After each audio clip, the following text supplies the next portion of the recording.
Okay, ladies and gentlemen, it is 6 o'clock, and we're going to get started here. Welcome to the September Russellville School Board meeting. Media was notified, and it is 6. And we're going to do the Pledge of Allegiance, followed by a video for Students of the Month.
our Student and Staff of the Month. We are so proud of you.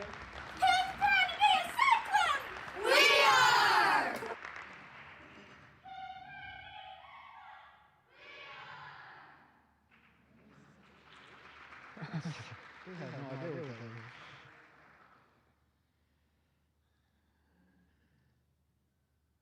Okay. I just had to wait on the guys back. Whoever did that video, put it together, thank you. It was really well done, and congratulations to all the staff and students that made it. So down to number 3, I don't think we have any addenda items to add to the agenda. Is that correct? Okay, down to number 4, the moment we've all waited for. Okay, so what we're going to do tonight, similar to the other night, is Jeff, Holt, and Brittany, the leadership team, have all, and Mr. Vining, all the leadership team have worked a lot of hours putting this together. We're going to let them present. We're going to let anybody out there that wants to speak, you're going to speak. We're going to let you speak for 3 minutes. That's a minute longer than we did last time. So at 3 minutes, you can not like me, you can wave your arms, or you can roll your eyes. But at the end of the day, we don't want to be here all night. But we're going to give everybody 3 minutes, and then we're going to shut it down. So that's how this is going to work tonight. So with that, Mr. Holt, the floor is yours, sir. All right. First of all, just a reminder, that's why we do what we do. And I hope we always look at that and remember that, because we are very fortunate to be in a situation to work with such wonderful people and wonderful students. So that always needs to be in the forefront of our decisions. First of all, I just want to thank everyone for the hard work and countless hours that have been spent trying to create a plan to help our district through this difficult time. We would especially like to thank Dr. Brittany Turner, you're awesome, awesome, and Nurse Annie Shannon for all they've contributed to this process. We have incredible people working in this district. We want to thank our business leaders for being patient and helping us work through this process. This is not an easy decision, and our team has tried to gather as much information as possible to make the best decisions for our students and staff. We've surveyed employees of our district. We've held multiple meetings with our leadership team. We've talked with our nurses and many other schools in the state of Arkansas. We feel that we've developed a mask policy that will be beneficial for our district.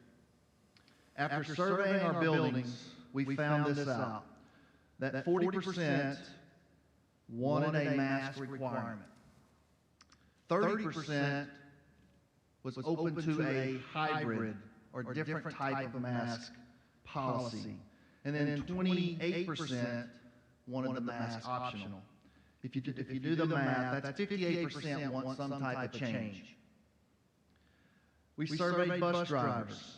Out of our 45 bus drivers, 89% wanted the mask optional. We have yet to have a student quarantined from riding a bus. District leadership and building principals, 81% voted to adopt a hybrid mask policy. Nurses, 100% mask requirement. They wanted that to continue. Although, talking with Nurse Annie Shannon, she believes that a mask requirement is best, she does support the hybrid model because we have a plan for if and when we must require a mask. The Russellville School District recommends or has a recommendation to implement a hybrid mask option. The proposed policy is as follows. Mask will strongly be recommended but not required. Criteria for the hybrid mask policy: when a building population, meaning staff and students, is identified as having 2% or higher of positive cases, or 10% of the total population is quarantined, mask will be required for 3 weeks within that building. If at the end of the 3 weeks the building is below 2%, the building will go back to having mask recommended instead of required. At the end of the 3 weeks, the building is below 10% of the total population of quarantine and is below 2% positive, the building will go back to having mask recommended instead of required. If at the end of 3 weeks, the building continues to be at 2% or above, masks will be required until cases are below the 2% threshold. This policy would remain in effect through the first semester of the 2021-2022 school year. The Russellville School Board and Superintendent reserve the right to review effectiveness of this policy and make adjustments as needed.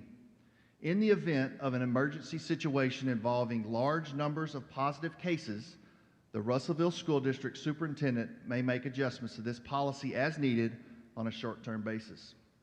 One really important note when it comes to quarantine, the quarantine guidelines, or the language for quarantine guidelines, was changed from the original statement last spring. Originally, the statement was, if a school district had a mask mandate policy and the students in close contact were wearing masks, then they did not have to quarantine. If a school district did not have a mask mandate, then it did not matter if the students in close contact were wearing a mask. They had to be quarantined. This changes things quite a bit. Now, it doesn't matter if a school district has a mask mandate or not. If the students in close contact are wearing masks, they do not have to quarantine. So that is very important to note. And with that, I'd be happy to answer any questions that you may have. You good? I have one quick one, Mr. Holt. I was trying to run down your numbers right quick. What was the, where did the 81% come in just a second ago? Which was that the administrators? Okay, administrators. The 81% were the building leaders. Okay. So are we combining students and staff for that percentage? That is correct. Okay. How did we come up with the 3 weeks to wear a mask following? It's a great question. Again, when you start talking about quarantine and how long it takes to get over the virus itself, that's the window that we decided upon. So currently, and correct me if I'm wrong, obviously, but if now if you get quarantined and you take a test at 5 days, if it's negative, you can come back, right?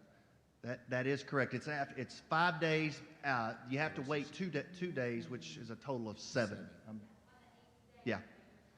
So is it fair to say that 2 weeks would be a reasonable time frame to wear a mask if the hybrid model was, because if you can, a negative, just leave it that. Is 2 weeks, it seems like 21 days is excessive, 14 days if the hybrid approach is something we chose would be a little more reasonable.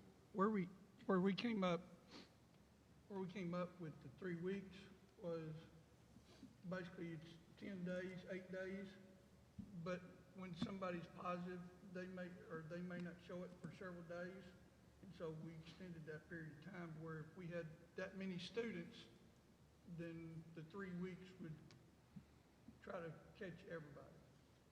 Wouldn't or shouldn't you see symptoms inside a 2 week period if there was transmission?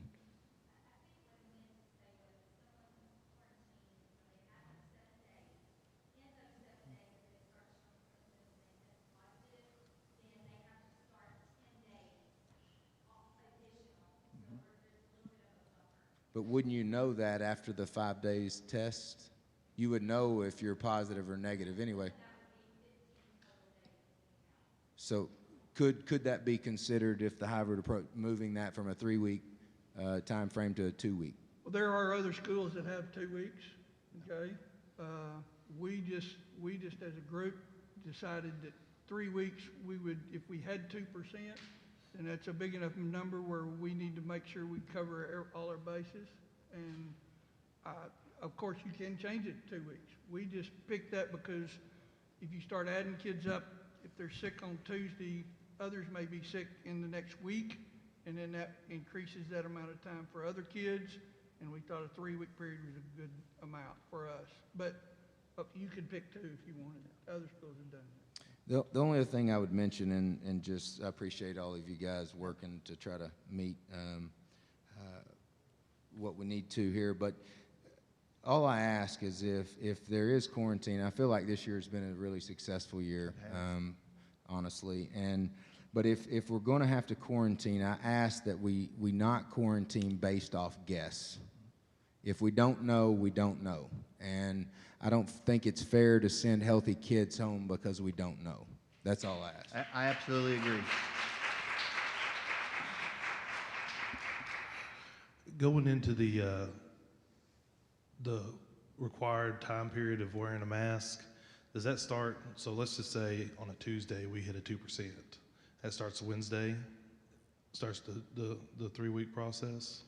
Well, we've had that discussion, and ideally, we'd like to start it at the beginning of the week, because one of the things the nurses communicated with us is we want to eliminate the chaos of having to switch on a dime. Right. So what we need to do as a leadership is to be really solid with our communication, and if it happens early in the week, probably going to need 2 days to make sure we get the proper communication out so we can flip that switch then, instead of doing it either the next day, and we're sure not going to do it the same day.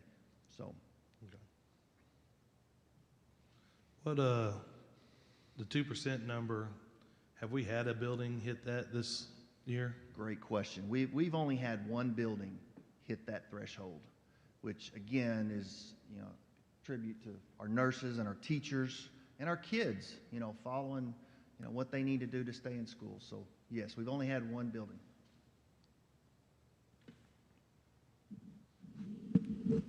Can you read that little part in your resolution there at the end, right before you started talking about quarantine? You said the administration, it was something about could, like you said, flip on a dime or make that decision on positive cases. Would it be possible to add "and quarantine" to that? Because that was the 2 criteria you set up, was either 2% positivity or 10% quarantine, but you didn't mention the 10% quarantine in that second one. Yeah, the policy's going to read, if we reach that 2% threshold, then we could change to a mask mandate, requirement. If we reach a 10%, then we go with the mask requirement. So your question is, either one of those can trigger us to go to a mask requirement.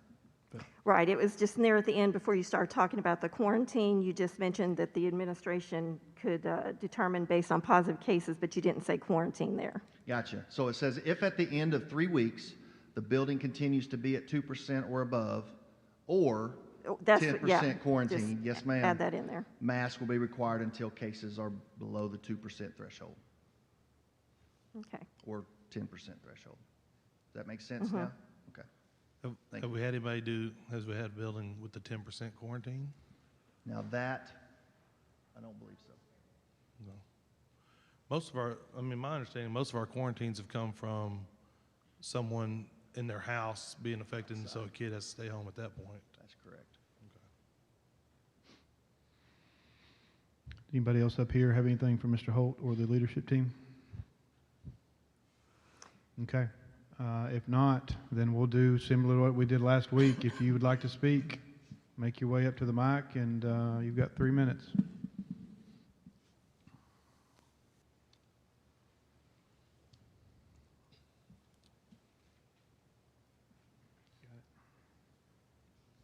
Okay, I'm Shannon Jones, and I've emailed some of you, texted some of you. I have a kid that's a junior and in 5th grade.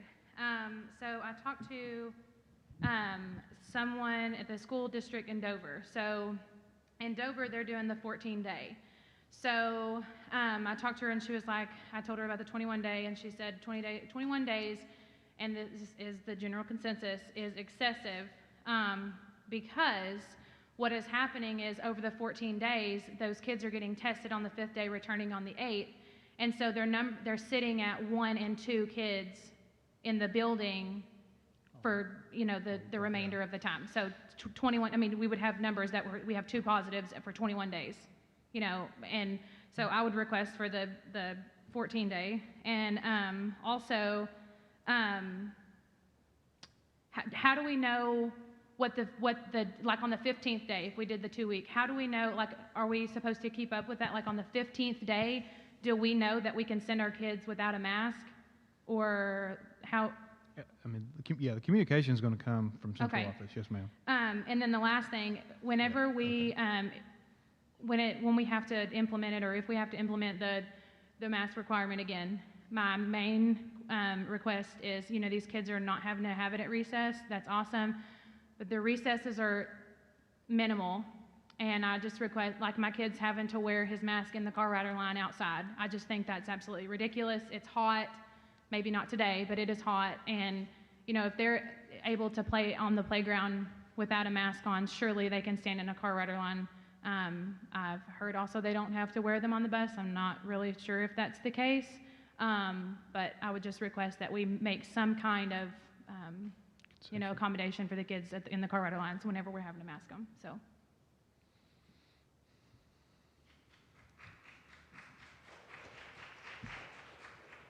Hi, my name is Kim Keller, and I've just got a couple questions. If our numbers have been low, couldn't we consider that to be an effect of wearing masks? And if we have to quarantine kids that are exposed without wearing masks, won't our numbers go up as far as having to quarantine more kids, at least temporarily till they get the negative test? It seems like that's going to cause more kids to miss school than keeping the mask mandate in place. I also want to say that if our pediatricians think we should wear masks and all of our school nurses say we should wear masks, I don't understand why we're arguing the validity of wearing masks. And one last thing, if a student who attends, like, let's say, Oakland, and they are quarantined, but their sibling who lives in the same household with them is not quarantined, I don't understand how that is a logical thought process, that this kid's been exposed so they, you know, can't attend school, but the other kid can. So anyhow, thank you.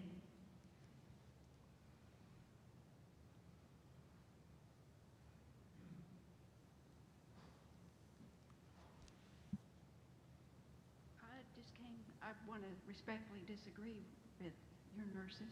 As a registered nurse, I know that the medical community literally has known for 40 years that masks do nothing to affect your spread of a viral respiratory illness.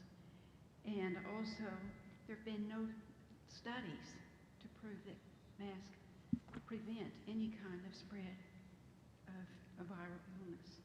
The mask decreases your oxygen level. It increases your CO2 level. I know that my own little boy, he says, that makes me sleepy. Well, of course it does. Your brain's not getting enough oxygen. It's very difficult to learn. And also, they increase bacterial pneumonia, increase staph infections, strep infections, impetigo on your face. They depress your immune system. They also cause anxiety and depression in children and learning disabilities. I think it'd be very hard to learn if you're a first grader trying to sound out a word and see your teacher's face. I think there is a pandemic in this country, and I think it's the spirit of fear. I think we all need to just back off the TV, back off the newspaper, and just live our lives. I think if we all just get out, live our lives, and not be so afraid. Just be around people, hug people, live with people. That's all I've got to say. Thank you.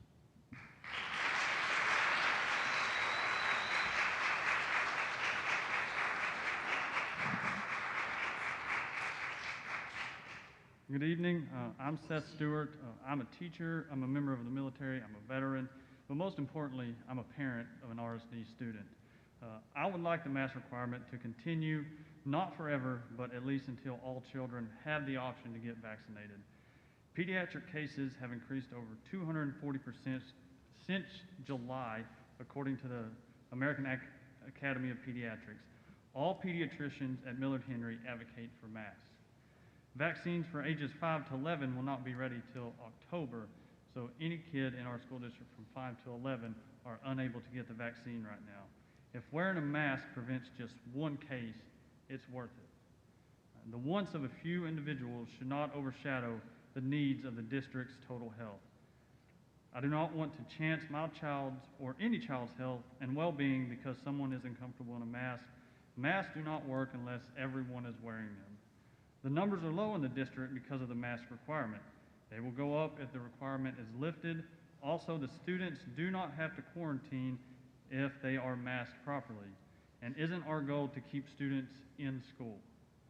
Wearing a mask will not make someone sick. There's no research to back this. It is quite the opposite. Protecting my child and other children from COVID is not a political or partisan issue. I think everyone can agree that the safety of their child is one of the top priorities as a parent and should not be politicized. I appreciate your time and consideration, and I request that RSD continue to require masks based upon sound medical advice. Thank you.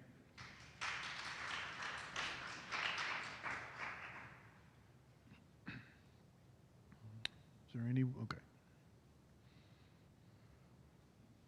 I see this as an open forum. Thank you for this opportunity.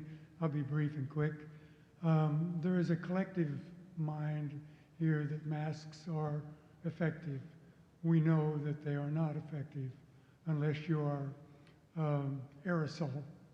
Aerosol means that you sneeze or you cough directly in a person's face or in their environment. A SARS-CoV bacteria or virus is 1/10,000th the thickness of a human hair and has to be seen under an electron microscope. It's impossible to see it with the naked eye, and it cannot be buffeted unless you have other technologies. We have been fed a goblet of fear around the pandemic, as it is called. But our greatest pandemic, and I agree with the lady that was here earlier, is the fear. Quarantine is okay. If the infected person is severe, they should go home. But we know too that all of the insurgence or the increases of the cold and flu seasons are in lockstep with holidays. Every sugar holiday, it doesn't matter what it is, we see the spike. CDC information is there. All of the charting. Every time we have a holiday, we're going to get a spike in colds and fevers or flus. Why? Because of compromised immunity, because of sugar, alcohol, breads, pastas, mama's cakes, pies, and cookies. I'm sorry to say that, that's not good news for everybody, but I've spent my lifetime in nutrition and health, and I understand how the body works. 2, most critical, is the greatest nutrient for the brain is oxygen. The greatest deterrent for health in the brain is to breathe in your own carbon dioxide. And it's similar to putting your mouth over the exhaust of your vehicle. You're breathing in toxins, and you're depriving the brain of vital oxygen.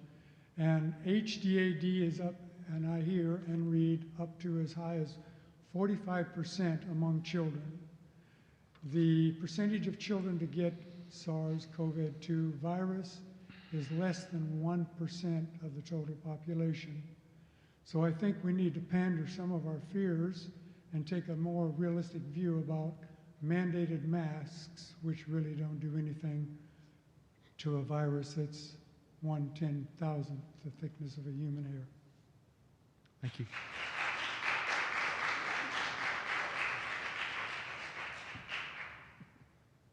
Thank y'all for letting us come and speak. I've heard a number of people say we don't have any evidence for the efficacy of masks. Y'all got an email from me earlier this morning going over some of this. I am a practicing scientist. I collect scientific data in a standardized fashion and publish scientific papers. I, for an academic scientific pursuit, have been for the past month spending my efforts collecting ADH data and data from the Arkansas Center for Health Improvement to be able to provide what's known as a randomized cluster trial, which is the gold standard of being able to track the efficacy of something like mask mandates. I'm probably the only person in the entire state that has gone on every single website of every single school district to read word by word their entire mask mandate. I've gotten start dates, I've gotten student enrollment numbers, I've got all this in a giant spreadsheet that I'm using in a very standardized way to analyze. Let me go over some of this data with you. I had three main questions that I wanted to be able to address. First of all, do districts with mask mandates have lower case numbers in their schools? The answer is uniformly yes. After 1 month of school, districts with mask mandates have lower active cases, lower faculty cases, lower student cases, and lower cumulative cases. All of those are statistically significant. As an example, if we compare something like the Russellville School District, were we to not have a mask mandate, based on these numbers, we would expect approximately 20 additional positive active cases currently within our district right now. The second question is, are infection rates in the broader community affected by school mask mandate? This is asking whether the decisions that you make for our schools ripple out into our community. The answer is yes. Communities with school mask mandates have experienced a more dramatic decrease in cases across the past month. This is statistically significant. We have decreased cases by 372% greater in districts that have a mask mandate than in districts that do not. We are doing better in our district as a result of that. Not only that, but the final question is, does the trend of are test positivity rates in the broader community affected by school mask mandates? The answer again, statistically, is yes. Mask mandates have a statistically lower percent positivity rate of the COVID tests that are being conducted according to the Arkansas Department of Health than do districts that have no mask mandate. So, I'm asking that you extend this RSD mask mandate until levels of transmission decrease in our community. We don't need this for forever, but this action will protect our children, our faculty and staff, keep kids in school, decrease quarantines, and really it also ripples out, as these data here show, to improve things for our entire community, all right?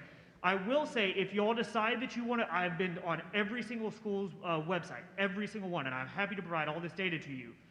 If you do consider going with a rate-based system, I encourage you to avoid doing something like a percentage in school. A number of schools have done this.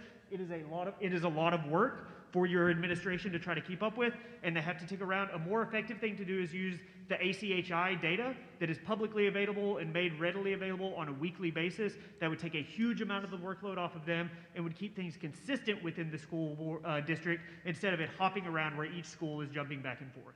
Thank you all so much. Thank you, Doug.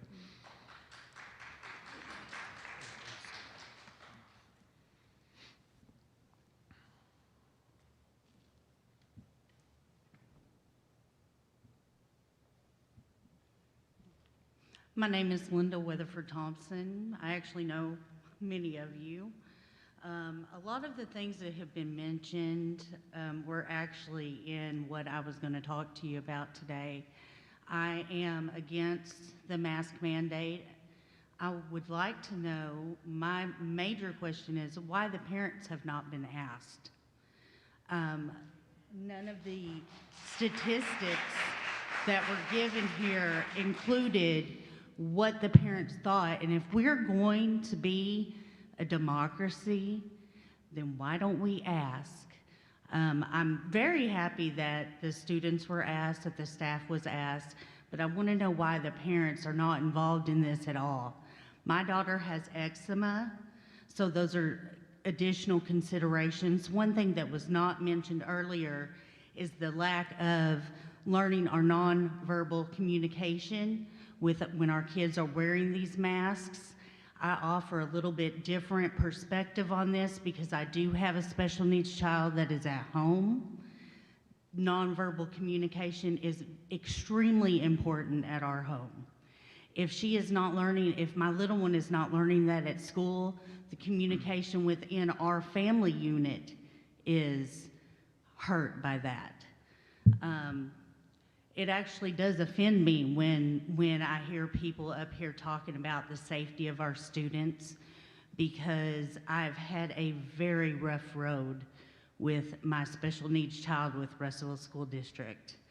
Some of you know what I'm talking about, what I'm referring to. I did bring some pictures, and I would like to share those with you.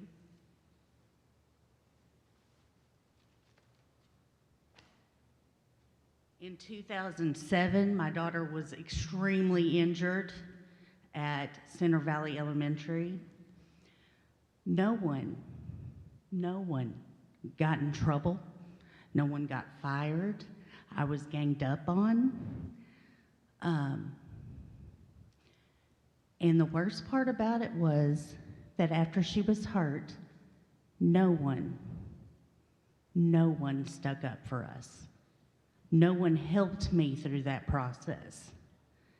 That was back in 2007. This right here is what I picked my daughter looking like at school. At the time, I was actually working for Russellville High School. And if that had been the only incident, that would be one thing, but it wasn't.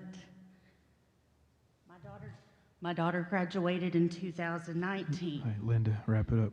These are 3 minutes. several information pictures about what she went through. Bruises, tears, because they weren't doing their job. So if we're going to talk about safety, we better be talking about safety of more than just these masks.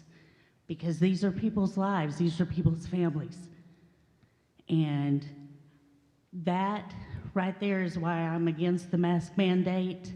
And I think we should be talking to the parents instead of figuring out their medical situation for their own children. Thank you.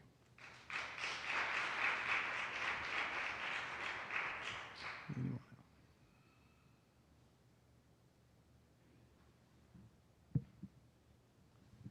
Hi, I was here last month, and I just want to thank you all for that mask mandate, because it really, really has proven to work. I'm just blown away, really, with how low our numbers have been, and I really would like us, or you, to decide to keep the mask mandate and not to go to this even hybrid model. I feel like that's a risk. We're risking the good work that we've already done. We're risking the lack of space in our hospitals. And I want to reiterate what I think she said, her name was Kim, had said earlier, that our doctors in our community want the mask mandate. I just came from the doctor this week with my daughter, and the pediatrician was totally in PPE with a mask and eye shields, and it was almost like being on another, I don't know, in a science fiction movie, but it's real, all right? And there were so many sick people, so many sick little children in Millard Henry this week. And I can't imagine what the doctor himself must go through every day, having to go to work and dress up and undress in between each patient. It just makes sense. It makes scientific sense to wear masks. It's not that much to ask for. And the doctor even went as far as to say that maybe if people don't want a mask, they shouldn't send their kids to the public school. So, and I thought that was pretty real. And I know that's brutal, but other people are saying, don't send your kids to school if you want, if you know, you want them to have a mask, but really, you're affecting the health of children and teachers both. So that's what the doctor said. I didn't make that up. My other concern is the school buses. When the weather gets cold, what's going to happen on the school buses? We're going to close up the windows. I don't know how we could possibly know that kids are not being infected on the school buses. My kid rides the school bus back and forth from one school to another, and I'm concerned about that. Now maybe the windows are open, but soon the windows will be closed. Is that really going to be a safe environment? And I also want to bring up the cafeteria, at least at the junior high school. There's no social distancing, and my daughter's getting a lot of anxiety about that environment. So people are sitting really, really close together. They're eating. They obviously don't have their masks on. And once again, my daughter was at the doctor. She was sick. So fortunately, the COVID test came back negative. So, and that was also kind of different from a parent's perspective. I'm like, I take my kid to the doctor because she has a cold. I've never before had to do that, you know, and it's big change for everybody. I don't like wearing masks. Nobody likes wearing masks. But if we can keep people safe, why not? It just seems like a no-brainer to me. Thank you. Thank you.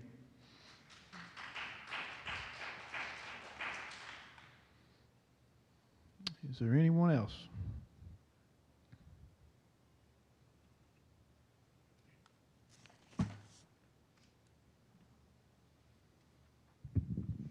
Hi, I'll probably be the last one because I'm breathing on this. My name is Ashley Jones. I have 3 children in the district. One is a junior. She's mortified that I'm standing up here because she's probably watching. A 9th grader and a 5th grader. And say what you want. It is fine if you want to send your child to school in a mask. It is not fine that you tell me I must send my child to school with a mask because you're afraid of your child getting sick. And I think it's bull to tell me that I can't bring my children to public school because I don't want to follow an overreach like that. That's total bull. And I love the school district. I don't have a problem with this. I've not been in it. But I mean, the 2 that I know more, those back there, I heard this from back there. I heard every word she said. My children, when I told them I was coming up here tonight, the oldest was like, oh my gosh. But the other 2 were like, yes, please, please get these things off our faces. Last year when they came off, my kid was like, whoo, I get to see what my teacher looks like. This is pathetic.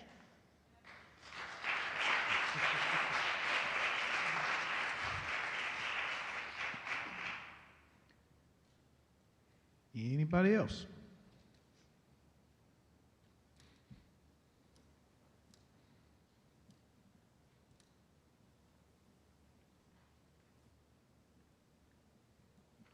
Well, I just got here, so I don't know what anybody else had to say. But I'll just say my experience. My daughter is 16. She tends to get sick every year at the beginning of school, and she's had some history of asthma. And so last year we kept her home and we did the hybrid. And that's what we felt like we needed to do to keep her safe. But she missed out a lot on not being at school in person. And I know that's something that y'all have thought really hard about. And she's back in school this year. And one reason, well, there are a couple of reasons I feel comfortable with that. She's 16, so she's vaccinated. For her, I feel like I think the masking helps. I think the vaccination is the really critical thing, and my biggest concern is really for the kids that are too young to be able to get vaccinated. And if we can do things to keep them from getting sick, I think it's important for us to keep that in mind. And I think we need to pay attention to the evidence that we have at this point. And our cases in our school district have been lower in proportion than some of the other local districts that have had looser regulations. And so I hope that you will keep that in mind. So thank you. Thank you, ma'am.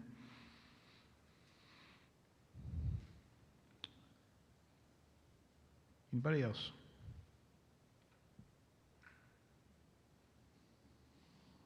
Okay, so the discussion part of number 4 of the review of the mask requirement is over, and I will happily entertain any motion from the table. I'd like to go ahead and move that we adopt the resolution that our leadership team presented. Do I need to state the whole thing? I will. When the building's population is identified as 2% or higher, positive cases, or 10% of the population in the building is quarantined, masks will be required for 3 weeks within that building. And then so on. If the 3 weeks building below or 10% below, masks we get back to the recommended as opposed to required. Okay, for sake of not messing that up, so I have a motion on the floor to approve the RSD's leadership's hybrid mask requirement. Is it fair to ask if he would make the motion with the concession of changing 3 weeks to 2 weeks? Absolutely. Okay. Then I will. When a building's population is identified as 2% or higher of the positive cases, or 10% of the population is quarantined, masks will be required for 2 weeks within that building.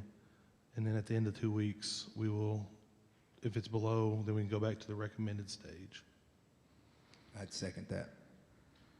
Okay, ladies and gentlemen, I have a motion and a second. Any more discussion? I'd kind of like to hear the explanation of the 2-week, 3-week thing again, please, from either Annie. Can you address that? I think you were trying to address that, explain that. And I didn't get all of it. Could you go through that again, please? Okay, so the 2 weeks versus the 3 weeks. We went with the 3 weeks just because of we're trying to take everything into consideration, being exposed or quarantined or positive in an isolation, because there is a difference. There's 3 options at this point. If you are quarantined, if you are a close contact, you may quarantine for 7 days. Get tested on day 5 of those 7 days. If you're negative with no symptoms, you may return on day 8. Or you can choose to not get tested. If you do not have any symptoms, you quarantine for 10 full days. On day 11, you return. And we're talking calendar days, correct? Mm-hmm. If you are positive, you have to isolate for 10 days. 10 days from when your symptoms started, or if you do not have symptoms, it's 10 days from the day you tested positive. So we could have a student that is exposed, say on Monday.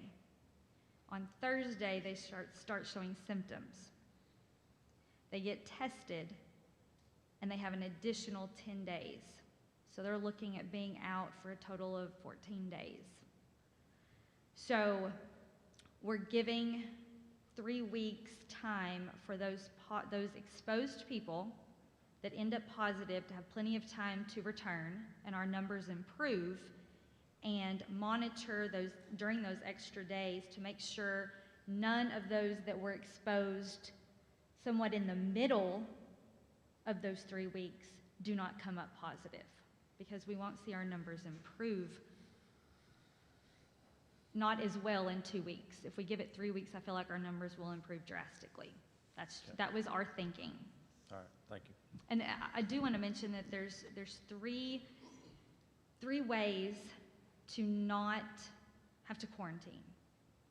If you're fully vaccinated, which is 2 weeks after your second dose, unless it's the Johnson & Johnson, it's the one initial dose, or if you have had COVID and tested positive in the last 90 days, you do not have to quarantine. Or if you have a mask on and the positive person has a mask on, wearing it properly at school, you will not have to quarantine. So those are the 3 options of being excluded from quarantine. Any questions? Okay. That's good. I mean, if we're gonna take the recommendation, I mean, of admin, I'd hate to interject ourselves in here and change it. I'm for accepting what they're recommending, but I don't know that I want to modify it. I'm not sure I can support that. That's fair. Jeff, are you good with keeping it at 3, Jeremy? He agreed to keep it or move it to 2, and I seconded that motion. Okay, we have a motion on the floor.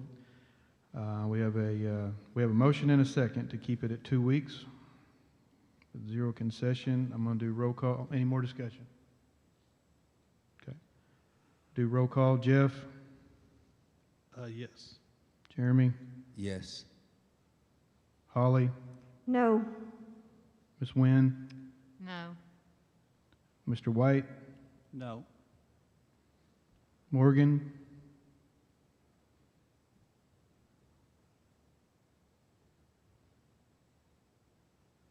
Abstain?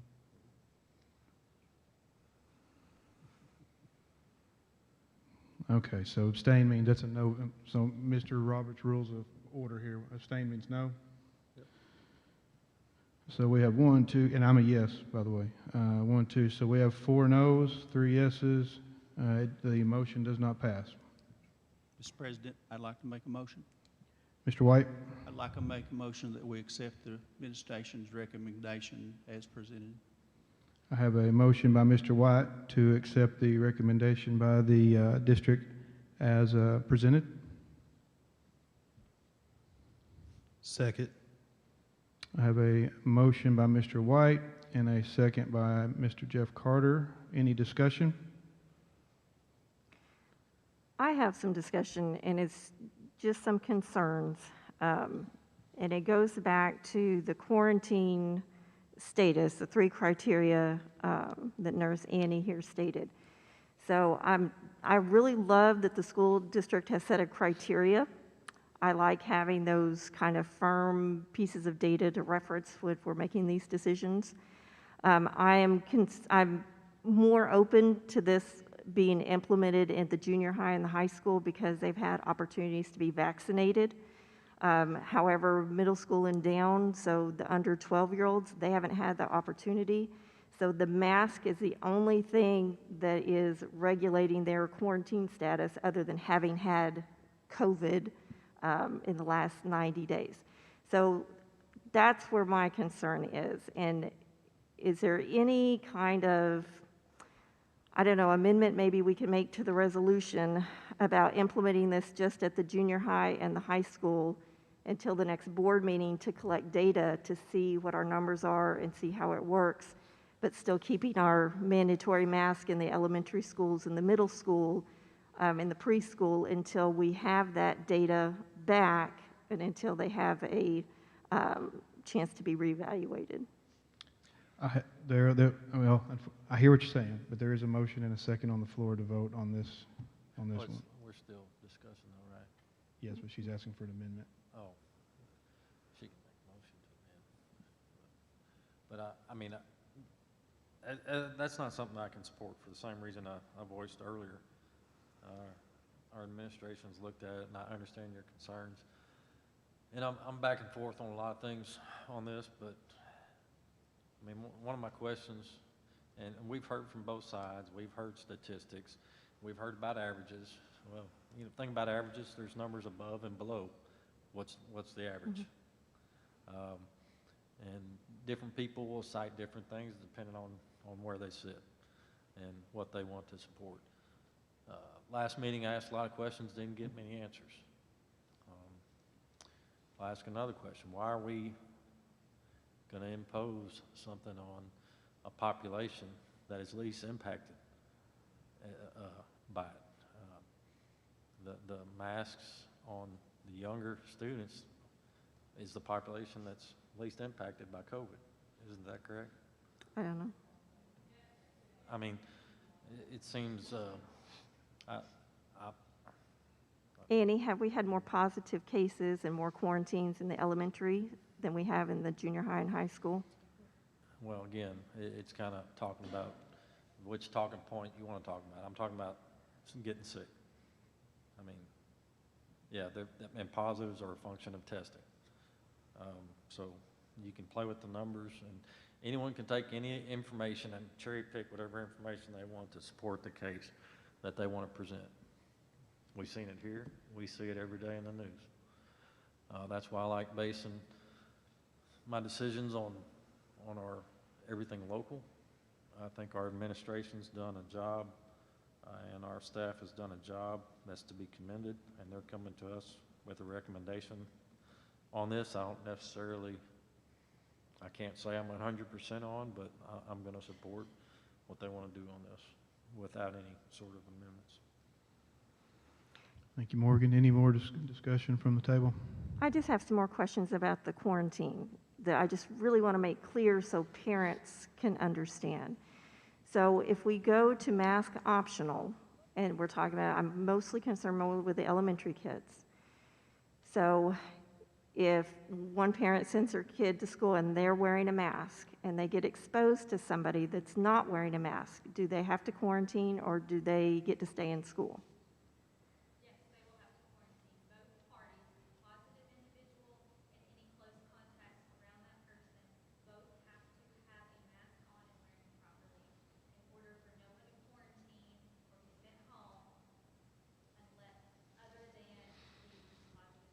Okay, And that's the 15 minutes cumulative? Okay. okay. So what that means is in their elementary schools then, regardless of whether they're wearing a mask, they're going to be sent home for quarantine. Is that correct? The rules are not changed now as before. It's just a matter of whether you have a mask on or not. Well, that's what Andy just said. If the one child is not wearing a mask and the other is, even the child wearing a mask is going to have to quarantine. But that's the rules right now with our mask mandate. That's if they're the both rule is wearing- if they were wearing masks, they didn't have to quarantine. That's correct. Yeah, I think you're right, Holly. Yeah. What you're saying. Okay.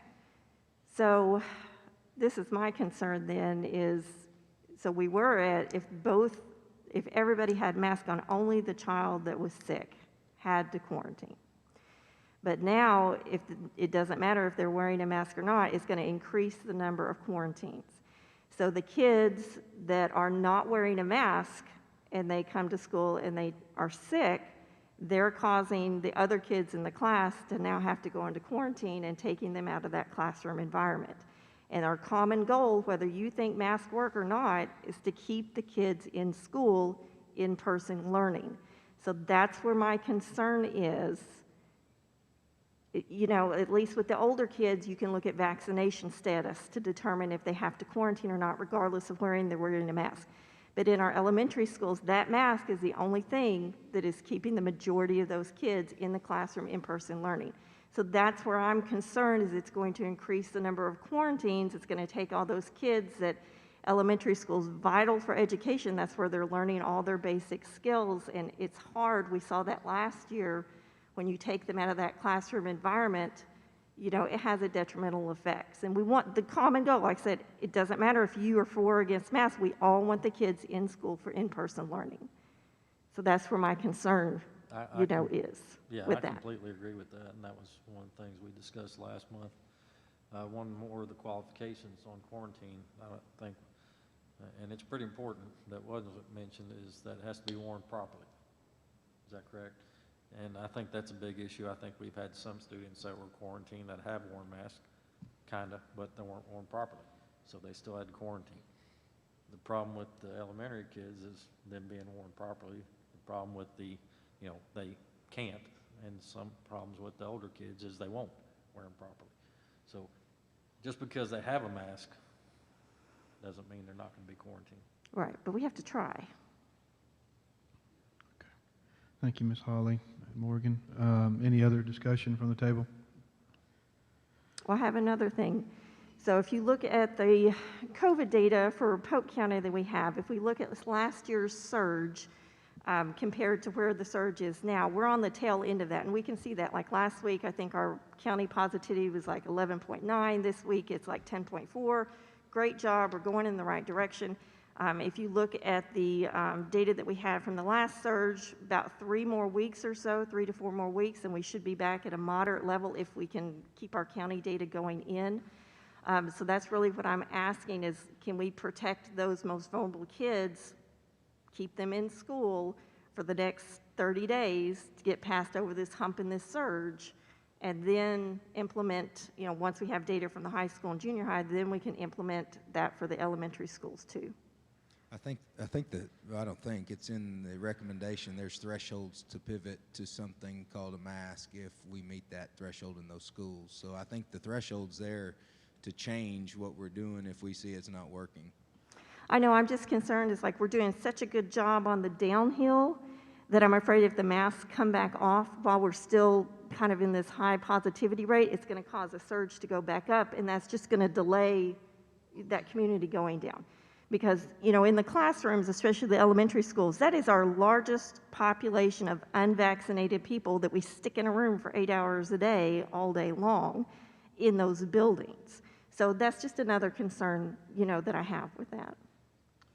I want to make sure that this policy, we still are highly recommending masks. Yeah. I just want to make sure that's been said, but it is your choice.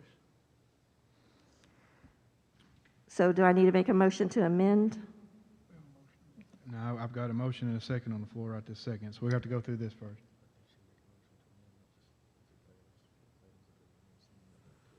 Okay. Okay, so I'm back to not having the Robert's Rules of Orders memorized, the book that thick. So Morgan, why don't you help explain to what she can and can't do, so I don't have to I think you stumble through can this make a for this. motion. If the amendment passes, then that's what we vote on. If it doesn't, then we revert back to the original motion. Okay. So we vote on the amendment, then go back and vote on the motion? If the amendment passes. Get some facts on that. That sounds backwards, but it's probably right. I might be wrong. Okay, so I have Just my a understanding. motion to amend a motion. Is that correct? Yes. Okay, so now I need a second to the motion to amend the motion. I'll second it. This ought to be fun. Okay, so I have a motion on the floor by Mr. White to, all right, what are we amending? What are we amending? What's your wording? I would just like to implement the school's resolution for the junior high and high school, and then keep a mandatory mask mandate for pre-K through middle school until the next board meeting. Okay. So, folks, I need, so she has asked for an amendment. There's a motion for amendment. You heard what she said. I'm not going to try to regurgitate it. And there's a second. So I'm going to go back and do a roll call on the amendment. So let me get my scoreboard here. All right. All right, Morgan. No. Holly. Yes. Jeff. No. Mr. Jeremy. No. Me, no. Wesley. No. Ms. Wynn. Yes. Okay, so the amendment did not pass.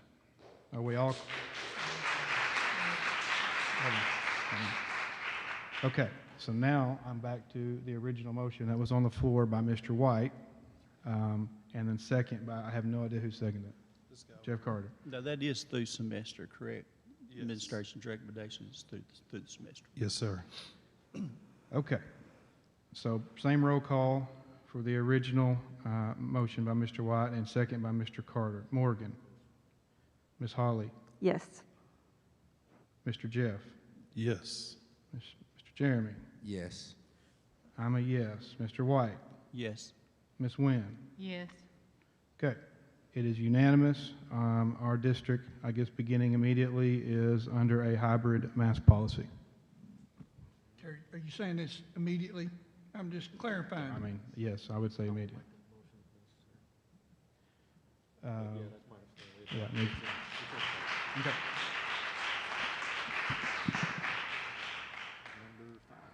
Holy moly. Okay, let's go to number 5, please. So we have a resolution on the floor.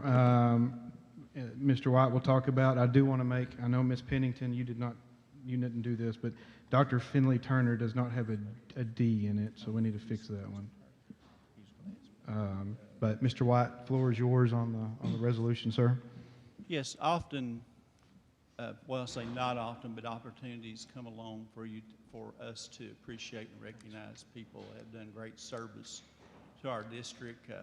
This individual has been honored before, but again, with the building of our new multi-purpose building, we have some facilities there. But I'll get to the point because we'll have this opportunity later on, provided the resolution is passed, which I'm sure it will. But Dr. Finley Turner has spent countless hours in serving as our team physician. My son has benefited from that back several years ago when he was injured, and Dr. Turner was there to help with his medical care.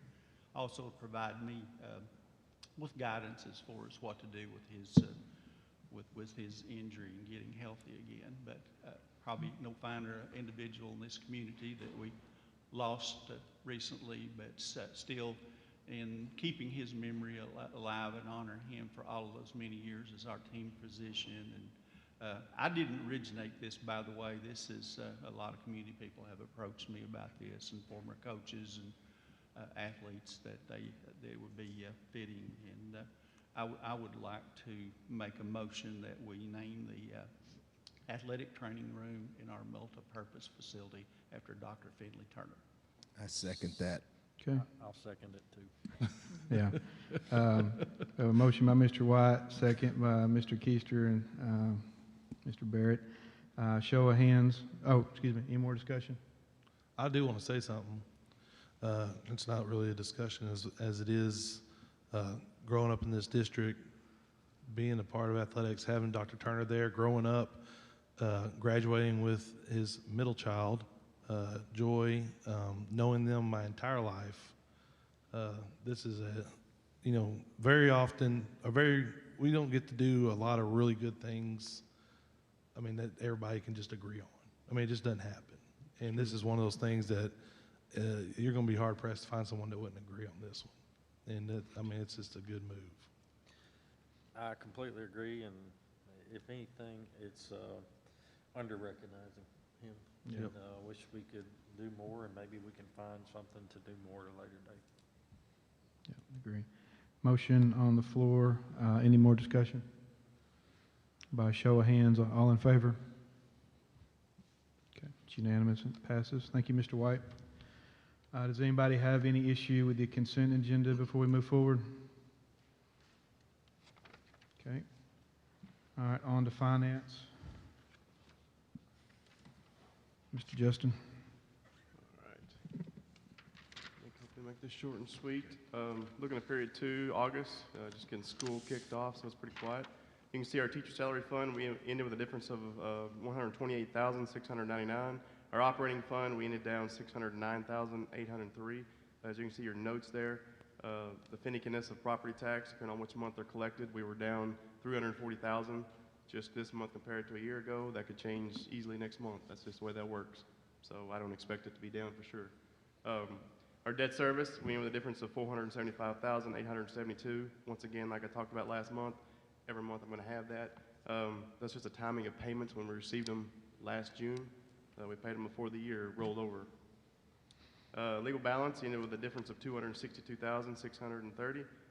Building fund, we ended up $2,304,406.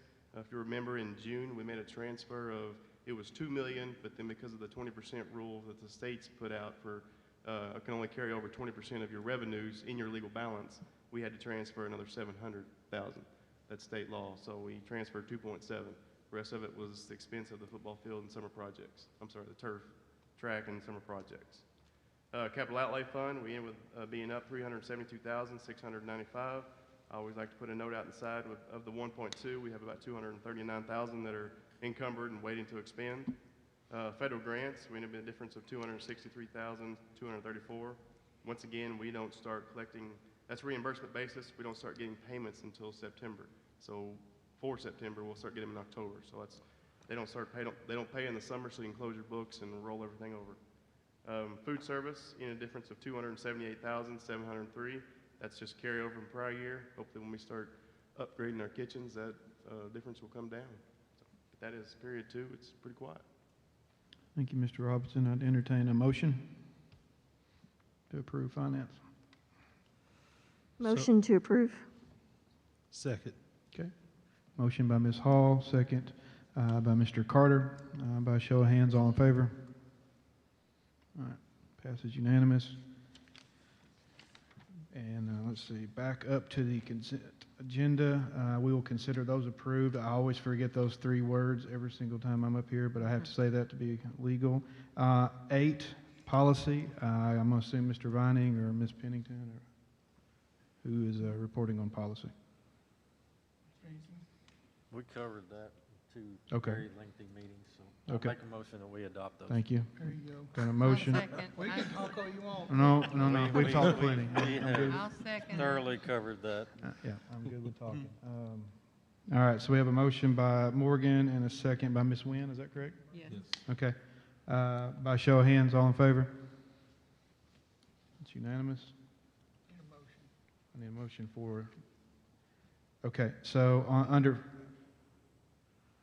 under finance, letter B, I need a motion, I entertain a motion to approve the ADE annual financial report for 2021 and proposed budget for 2021 and 2022.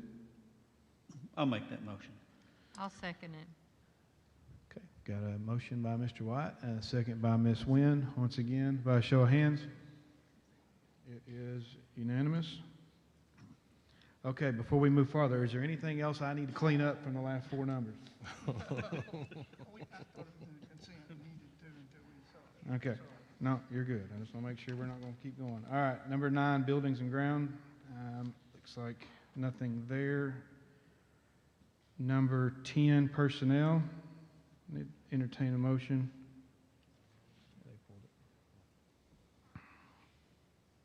I need to entertain a motion to approve personnel.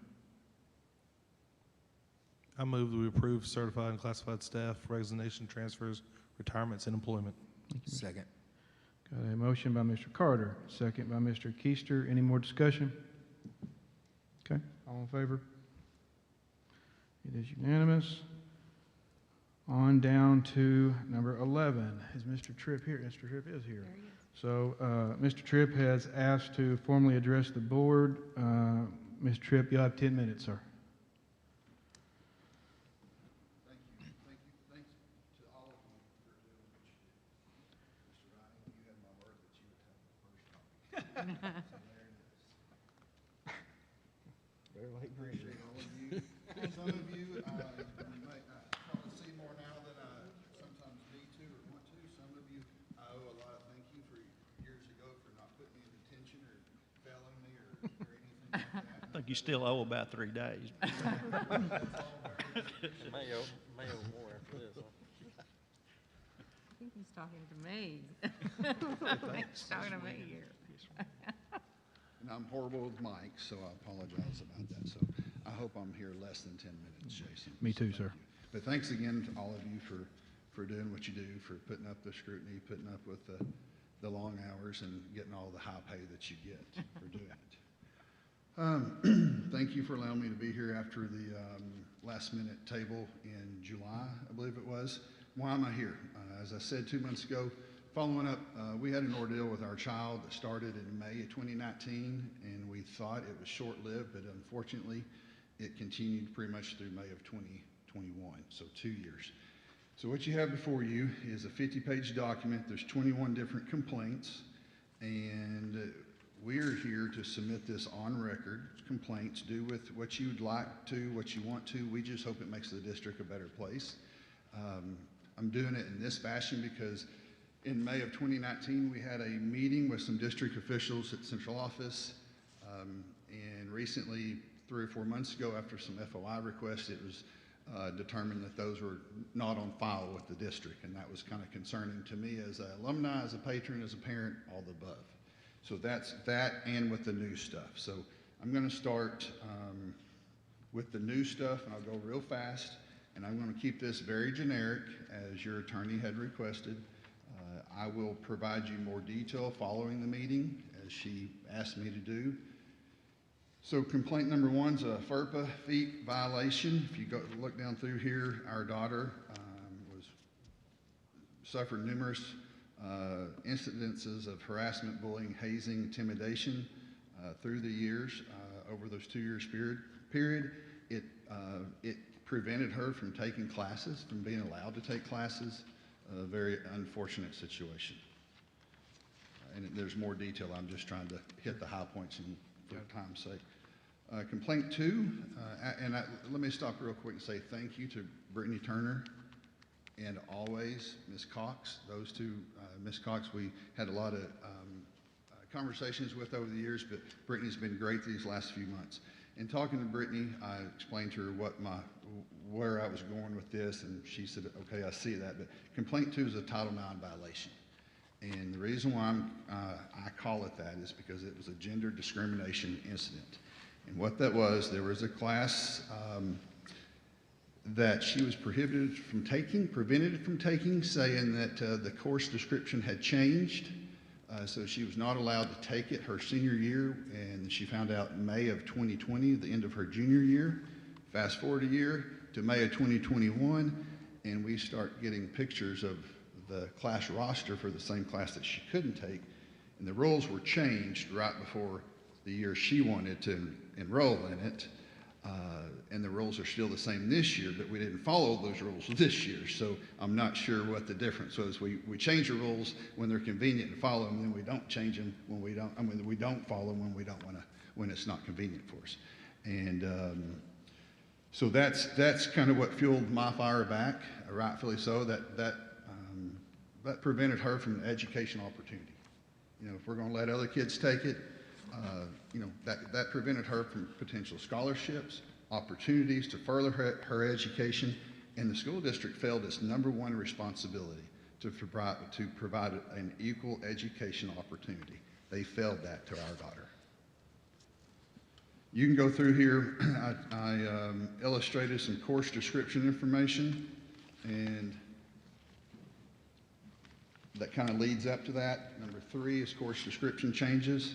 As Mary Beth, Brittany Turner, et cetera, we've gone through this several times the last few months.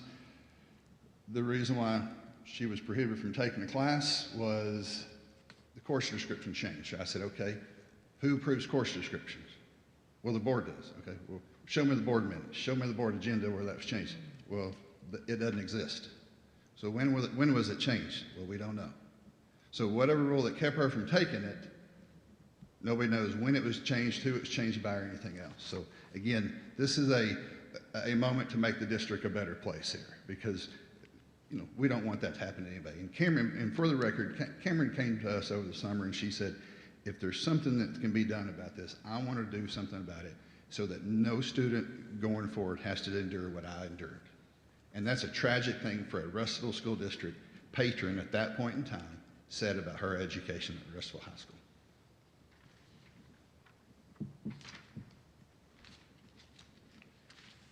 Complaint 4, class roster. That will be submitted just because of the private nature of it. It will be redacted, but you'll have it. Again, a little bit more detail on that. And once I brought that to the school district's attention, I think a lot of that was changed, or kids' schedules were changed, which unfortunately the kids are the one that suffer. They never should have been put in that place to begin with. Why were they put in that place? You know, that's unfortunate. They're the ones that are going to suffer. They're suffering, she suffered, all for the same reason. All this was changed in 19? We'll get to that in just a second. And I think I have that in here. If not, you will. And I'm starting newest, going back to oldest here. Complaint 5, she asked to re-enter the class. She emails the teacher, gets a reply back, hey, I think some course description language changed. Let me talk to the department head, so forth. The department head emails back, says, the teacher and the previous superintendent asked me to look into this. Well, why was the superintendent involved in whether or not a child could take a class? Okay, that baffles me to this day. And I'll note this also. On May 9th, 2020, when she received this email from the department head stating that the teacher and superintendent had asked him to look into the matter, he stated the course description that had been supplied earlier in the spring contained language that would prohibit her from meeting the criteria to take the class. It also stated in this reply that on May 9th, that as you know, I am rule follower. My instructions were that needed to follow the rules set forth in the description. Policies are in place for a reason and need to be followed. So that's what made me ask, where's a policy for this? So we're quoting policy that evidently doesn't exist. And we're preventing students from taking classes off a policy that doesn't exist. So again, I'm going backwards here. Complaint 6 is when I filed a complaint with Arkansas Department of Education Equity Division after being denied twice by the assistant superintendent an FOI request of previous bullying reports that had been filed, that I knew had been filed, been made. And I got to talk to that equity division. His name's Mr. Oliver Dillingham, I believe, super nice guy. Talked to an investigator. And as you'll see in here, we received a letter from ADE.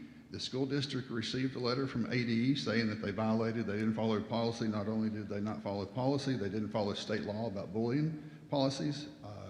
And then, ironically enough, as you see, we received a letter via paid courier that we had to sign for from the superintendent at the time, given excuses. Can I interrupt for a second? And I'll pause the time, because I need to clarify a few things. You're referencing positions, and I'm kind of getting lost between who you're talking about. And the other thing is, I mean, this board has one employee, that's the superintendent. And I don't know if you're complaining about individual employees that are sitting in here, which, I mean, we can't address, because that's the board's employee. And if it's this one you're talking about, I'm being discreet on purpose, Mr. Barrett. Number one, so as you'll see in just a few minutes, just a minute or two, get into further down, we dealt with the previous superintendent, Dr. Gocher, several times on this, and, you know, inaction led to where we are, in my opinion. And then the staff reference here is still employed, so I will refrain from that name. But all that, you know, and I'll come back to the front page in just a second on, you know, closure and so forth. have you worked with the current superintendent and assistant superintendent?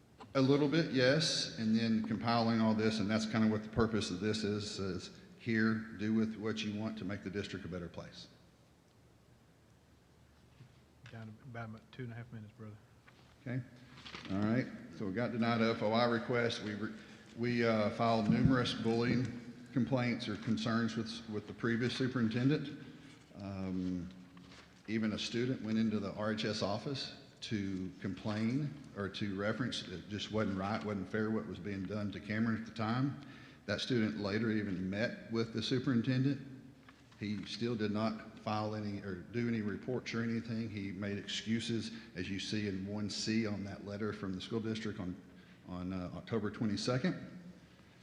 And numerous more examples of continued bullying, hazing, harassment, and it starts back from, this is one I love that I'll have to tell you. So, you know, numerous emails from the previous superintendent that say, stop CNC in my board. Well, he didn't want anybody to know anything so that he could keep doing his thing, but that's, you know, I'll not go there. Then where it all started was kind of a leg shaving incident in a classroom.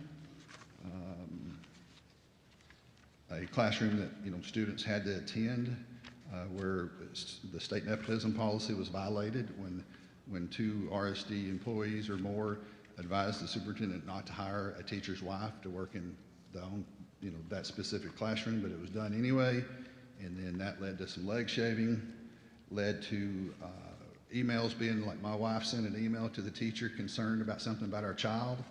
And at 3:20 in the a.m., it gets forwarded from the teacher's email to a private email, and then later that day, the private email emails my wife. You know, that's not okay. And then going back to our complaints that we filed in May 2019, according to your school district policy 6.7 complaints, says it's supposed to have written follow-up within X number of days. We never received any of that. So I breezed over that. There's more detail here. I just hope it can be used to make the district a better place. If you guys don't know your policy is either failing or not being followed, you don't know to take action.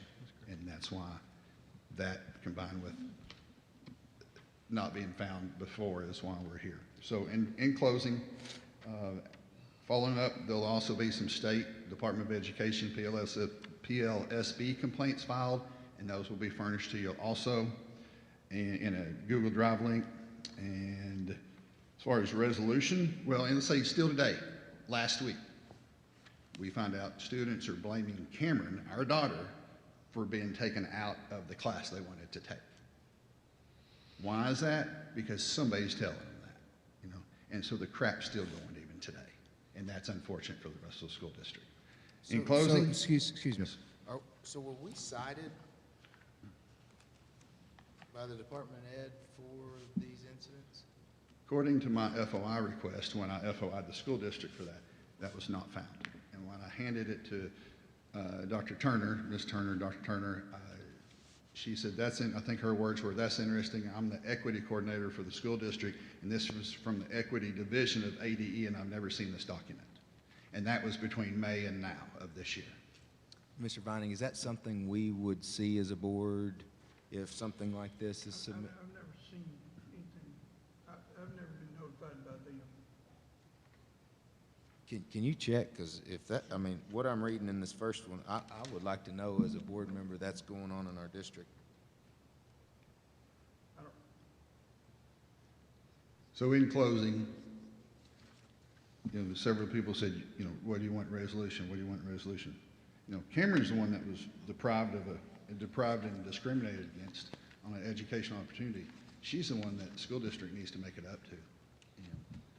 Make it up to her. That's what the resolution is. So if you got any questions, great. If not, I appreciate your time and keep doing what you're doing. Thank you, Mr. Tripp. Thank I you. appreciate your time. I've got a question. You blew through something. I've got a question. You blew through something just real quick, and it caught my attention, and I'd like for you to expand on it. As you said that you filed some complaints against the district. Say that again? Didn't you just like a few sentences ago, it was kind of in the middle of the sentence that you filed some complaints? Well, against I filed a complaint with the ADE Equity Division after my FOI request was denied twice by the assistant superintendent. And then that's what generated that letter. We got a copy or letter sent to us. No, you said you filed some complaints and you're going to No, I provide it said to... they'll be following up some complaints that will be filed as ADE or PLSB complaints, and Yeah, I'll furnish those to you by month's end in a Google Drive document. And you're filing those against the district, us? I think it's against personnel, potentially. I don't know how that works. And there may be there's another term too of a form, and I don't know the technicalities of it, but I'll just furnish you a copy of that way everybody knows. What's I'm showing my ignorance. I don't know what a PO is. What'd you call it? Morgan, I'm way above my pay grade here. I think that's Professional Licensing something board. Is that close? Anybody? Ethics Commission. It basically is Ethics Commission, but they actually call it a PLSB, I think. There's a whole chart. It's not against the district or the board, it's individuals. Correct. Okay. Or along that way, yes. Got enough crap on it. So you said you had something in May of this year that you talked to Dillingham? No. Or this was previous? No, that was previous, yes. Previous May? Yes, that was back in October of 19 with the stuff with. So not since May of this year? Correct. So that stuff's going to be the current stuff that I'm going to be filing complaints on with the state and some other groups. And that's where you should have a copy of the email there where it states that she inquired about the class and that why she couldn't take it. And then you should show, I think in there, Jeremy, did you, or Mr. Keister, sorry, did you see the course description list in there? I have 4 years of course descriptions, and it shows what was changed and what year it was changed, conveniently changed, I might say. But when you brought this to our attention, when I got here, and I put Jeff in charge of it, he addressed those situations. We also put Judy in charge of all current policies and handbooks, and we're reviewing those and making sure that those things are done properly. Good. That's great. That's the most important thing is our district's a better place. Thank you all very much. Thank you, Mr. Tripp. Thank you. That was a lot to take in. So, does anyone, number 12, nobody likes to go to executive session, but unfortunately we have to every once in a while. Does anybody up here object to entering an executive session for a little bit? Nope. Okay. With that being said, folks, we'll go to executive session and try to make it as quick as we can.